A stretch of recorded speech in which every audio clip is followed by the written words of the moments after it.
So I've seen the Mortal Kombat movie. Not gonna lie, when it comes to Hollywood and any kind of adaptations, my expectations are very low. But they managed to, at least in my opinion, not screw this up.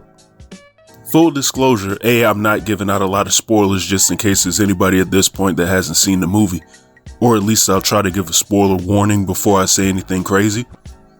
But I kind of liked the 2021 Mortal Kombat movie.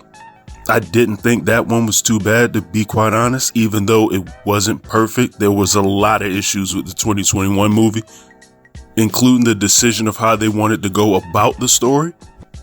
This one somehow stuck to what they did with the story in 2021 and making a Mortal Kombat movie out of that, if that makes any sense. And it's entertaining as hell. My main issue is how fast the movie is taking place. And I don't mean like, wow, that was an hour and a half and it just seemed to blow by. Like, no, I mean like stuff is happening at a breakneck pace. Like, they kind of set up a story in the beginning of the movie just so you understand what's happening. The tournament, basically. And then it's on and popping. Like,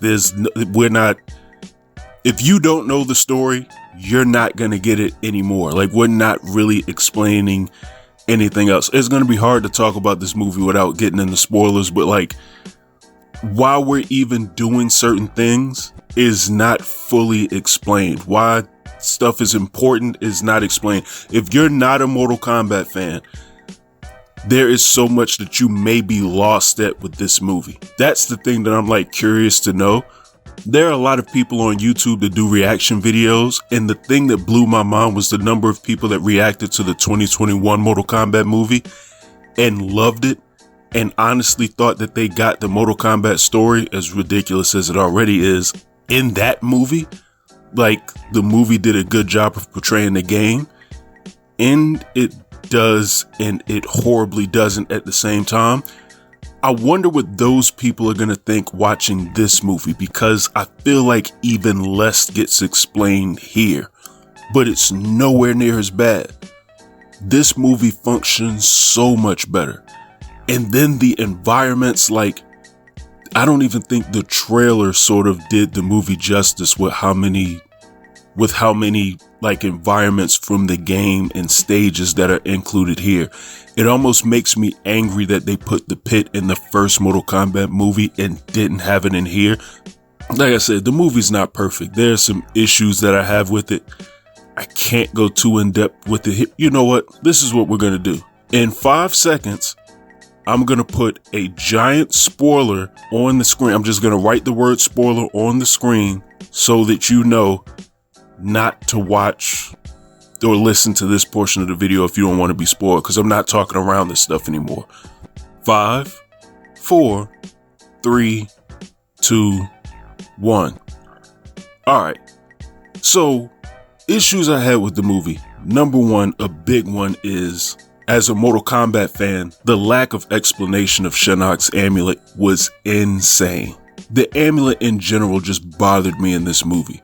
It was teased in the first movie, I believe. And if I'm not mistaken, I think I could be wrong, but either there was a scene where Katana's fans are shown, or they show the amulet with Katana's fans, or something correlated there. I think Katana's fans were shown in the 2021 movie, just nothing was ever said about it. But I know the amulet was shown because Kano tried to steal it, and then apparently he did. Here, it's brought back, but what it is and what it does is not truly explained. It's like, oh, this is Shinnok's amulet. It's powerful. What does it do? How does it function? It's like, you better play the games because you ain't about to learn that here. Because I'm a Mortal Kombat nerd and I know the games by heart at this point. I get it, but it could have been explained more. Then the attachment of it, this item that you already haven't explained, and its power being infused with Shao Kahn, was kind of wild because I don't think he needed that.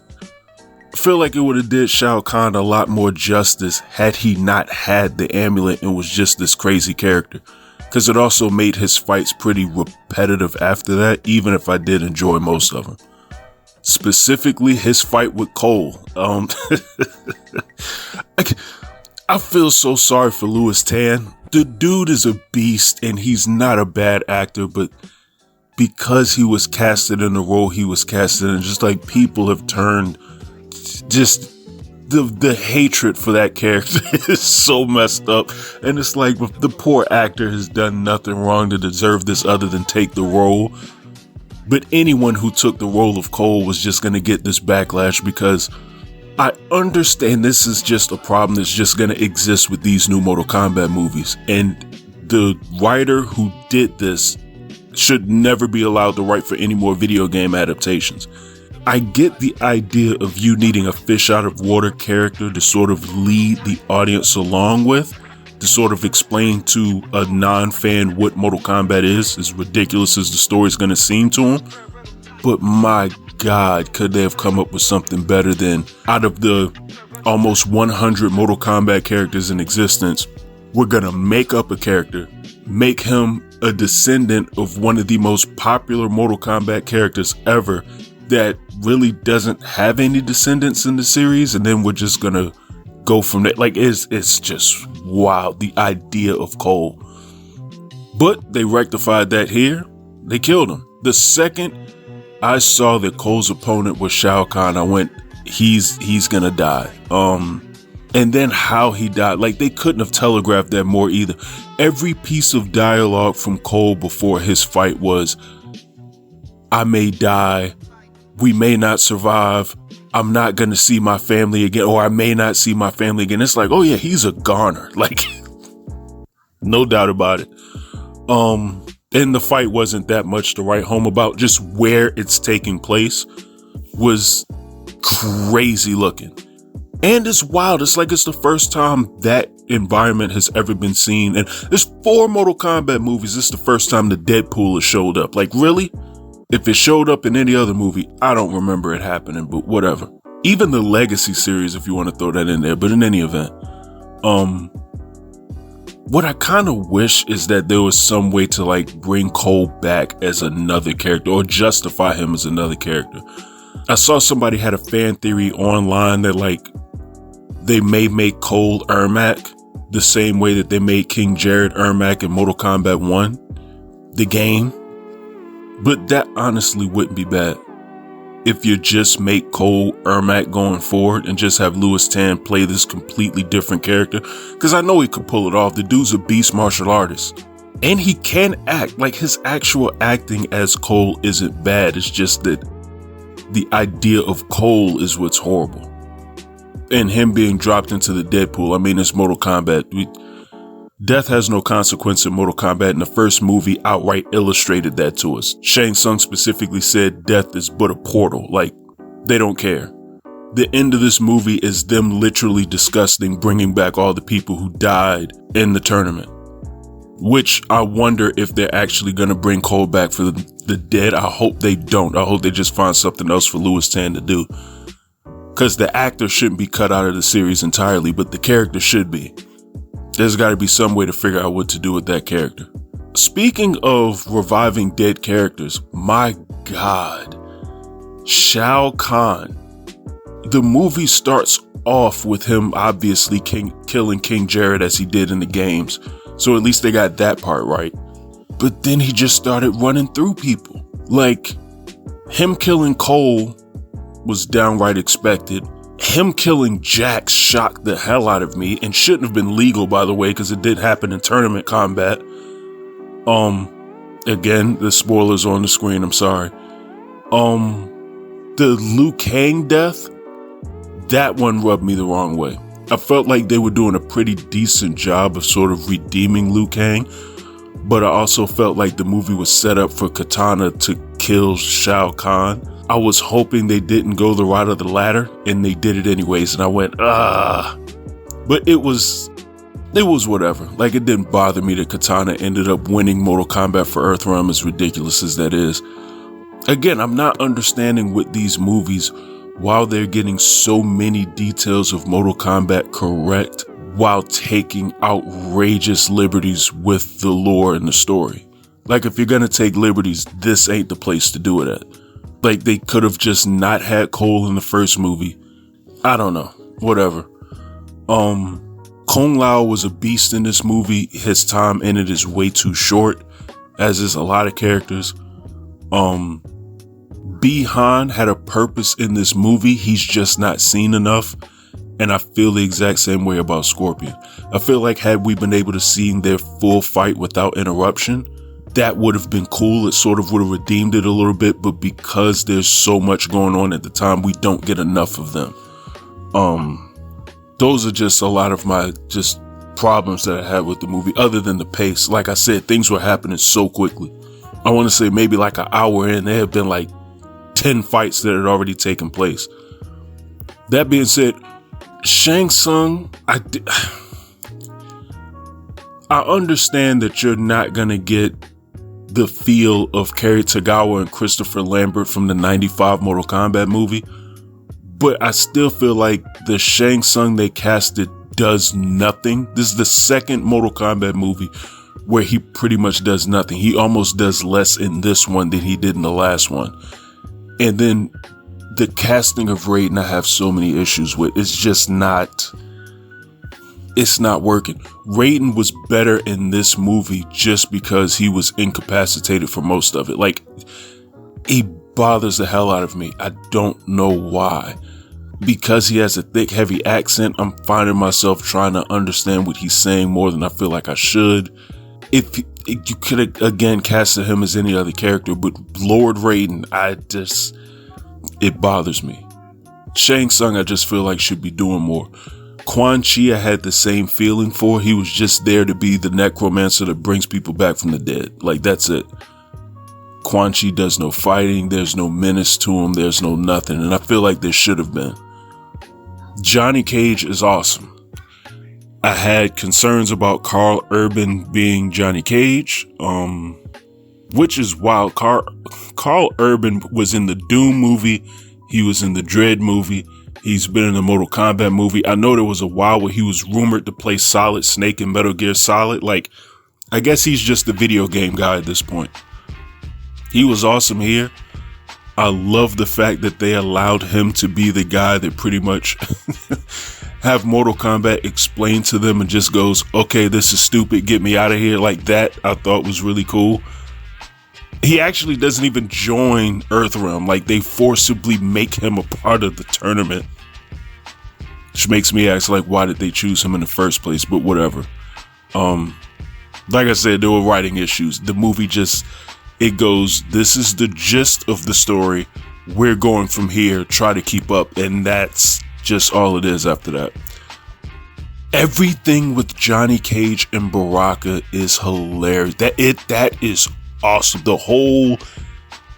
Every interaction between Johnny Cage and Baraka is gold in this movie. And I did not expect Baraka to be that awesome. Then Kano arrives in the movie. And Kano started carrying the movie, especially in a comic relief manner, a lot better than Johnny Cage did. And when the two of them got together on screen, it was holding this movie together, in my opinion. As far as the fights are concerned, I still really wanted Liu Kang to beat Shao Kahn. The Sonya, Liu Kang, Shao Kahn battle at the end didn't bother me until Liu Kang got killed. The Katana Shao Kahn fight, whatever. Like I said, once the amulet was away from Shao Kahn, you pretty much knew what was coming. The Jax Jade fight was whatever to me. The Liu Kang Kung Lao fight was dope. Damn near made the movie. Liu Kang and Kung Lao to me was Scorpion and Sub-Zero in the previous movie for this one. Like, it held the movie it made it. Like, it just made this movie entirely. And as a Kung Lao player, I'm amazed at how much of Kung Lao's moveset was not just in this movie, but performed by the actor. Like, I don't even think that was wire work. Like, that is insane. And then the number of people that died in this movie is crazy too. I think, technically speaking, Sindel dies twice and almost a third time in this film. You would have to see it to understand it.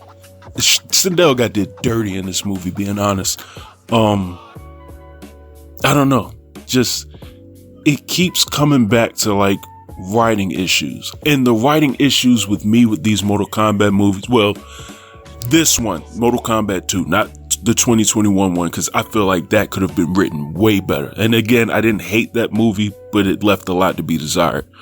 Like, I don't feel like these last two Mortal Kombat movies are worse than Annihilation. People keep talking about the nostalgia of the old Mortal Kombat movies, and they go right back to 1995 like Annihilation just doesn't exist. And even the animated movies, I'll take these last two movies over Battle for the Realms or whatever that crap was, the animated movie. I'll get back to that in a second. But just why they chose to write this movie in the manner that they wrote it in. So there was just certain things that I felt like they could have avoided or slightly changed, but it is just, that's me nitpicking at this point. Just like to focus this movie on Katana and kill Liu Kang. It's like you made it a point to think about these two characters, but there's no real interaction or love interest between Katana and Liu Kang. Not that I want or need that in the movie, but it seems like a crazy detail considering those two characters to leave out. We've seen their budding romance in the movies, the games, the comics, etc. Like it's everywhere. To not have it in this film is crazy. I don't even know if Katana and Liu Kang really ever interacted. So, I don't know. I mentioned Battle for the Realms. In my mind, and I don't even think this is subtle, I think they're hinting at the Deadly Alliance being a thing for the next movie. I hope to God it is, and they're not resurrecting Shinnok. That would be a grave mistake, as it was in that movie as well, the animated film. For those who haven't seen it, they have a second tournament in that cartoon.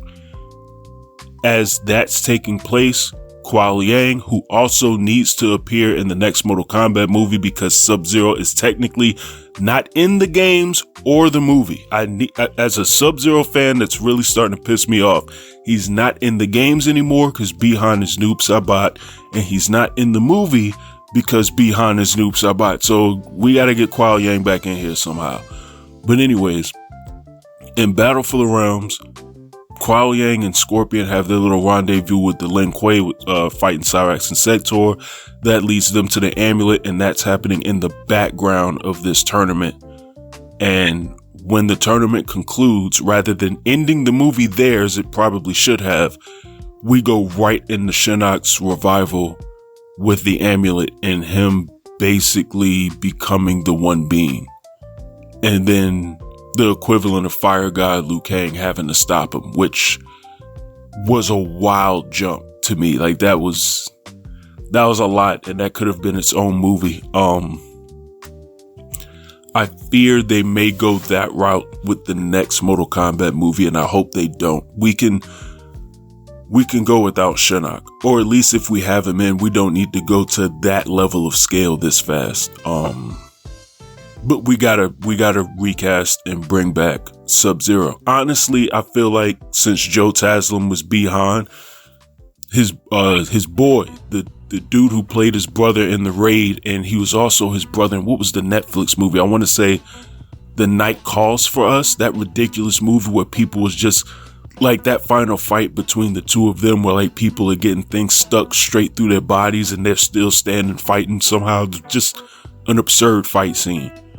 But that guy, he should be casted as Kuo Yang in my mind.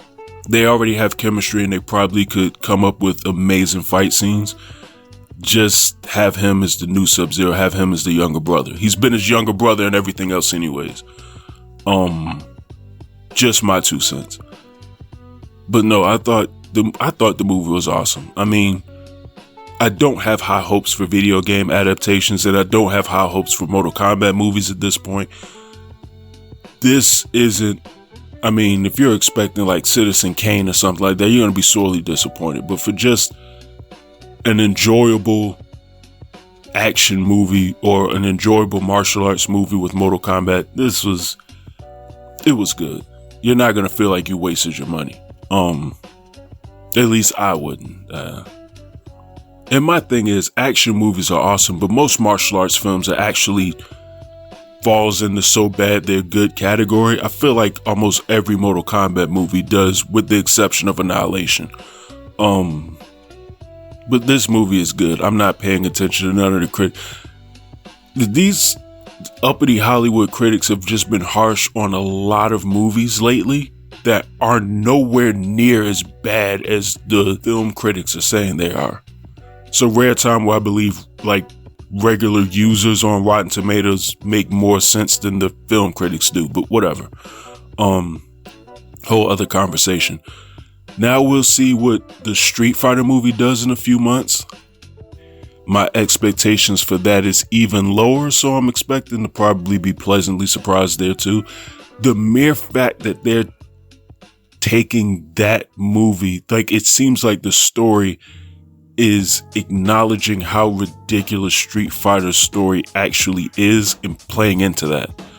Again, the only way I feel like you can take the Street Fighter story seriously is to do it like the Assassin's Fist web series was, and not how the Street Fighter V web series that followed it was done.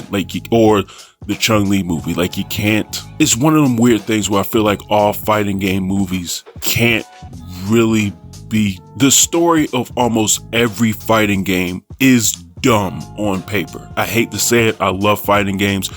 It's a big part of this channel. But being honest, the story behind most fighting games are good for the games. They're compelling for the games. They would make good cartoons, comic books, stuff like that. Feature films, live action movies, there's something about fighting game movies. It's just the stories and the ideas of them are too dumb. Because there's always some weird circumstance to justify this, the fate of the world being in this martial arts tournament, which is already as a premise dumb, but that's like 90% of most fighting games. So I don't know. It's weird. That's why I feel like almost every main fighting game series has had a movie at this point, and they've all been goofy entries. Like, sadly, Mortal Kombat and Street Fighter might be exceptions, and those are sort of in terms of movie quality. I love the 1995 Mortal Kombat movie, but I'm not about to sit here and act like that was an absolutely amazing film. There's a lot wrong with it. But in comparison to like the Tekken movie or the King of Fighters movie, my God, is that the worst fighting game adaptation I've ever seen in my life. Like, you can't take this stuff too seriously. You have to acknowledge it for as ridiculous as it is.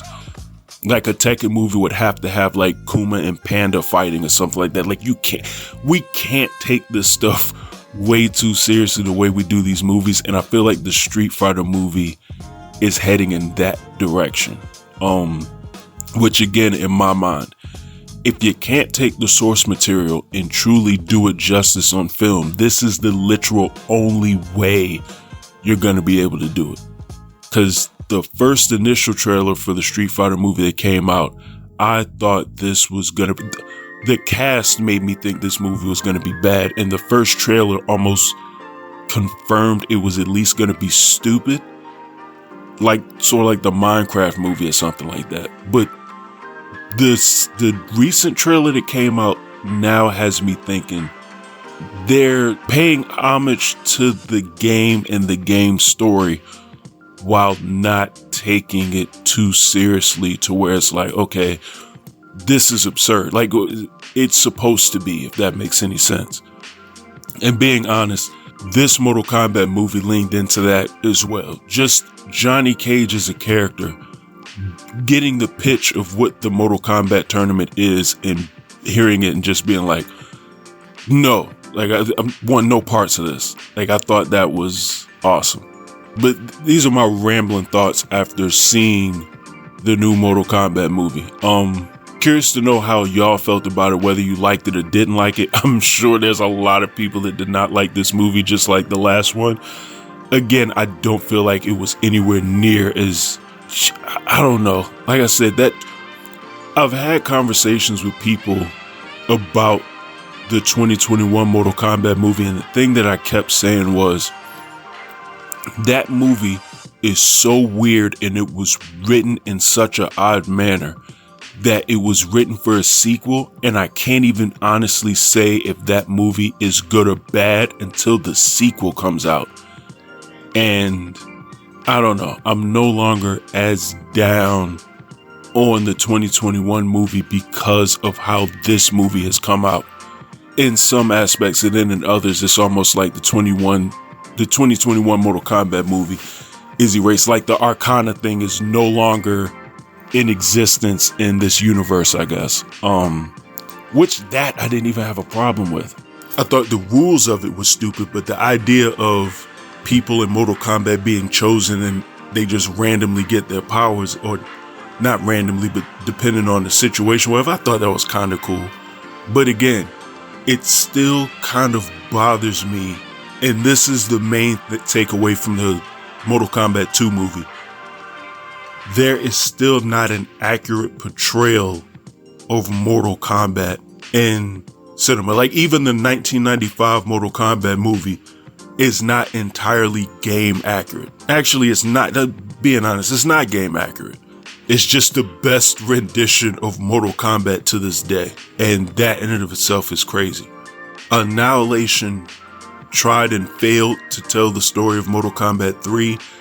And the 2021 movie tells the story of none of the games. Like, it went a whole other direction and loosely tied Mortal Kombat into it.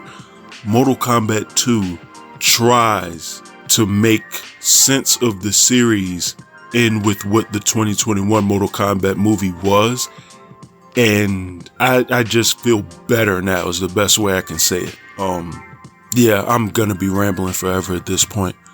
But yeah, let me know what you think in the comments below, and curious what other fighting game series do you think would actually work on a big screen or not, because there's a part of me that wants to see a real live action version of Tekken, like a true Tekken story.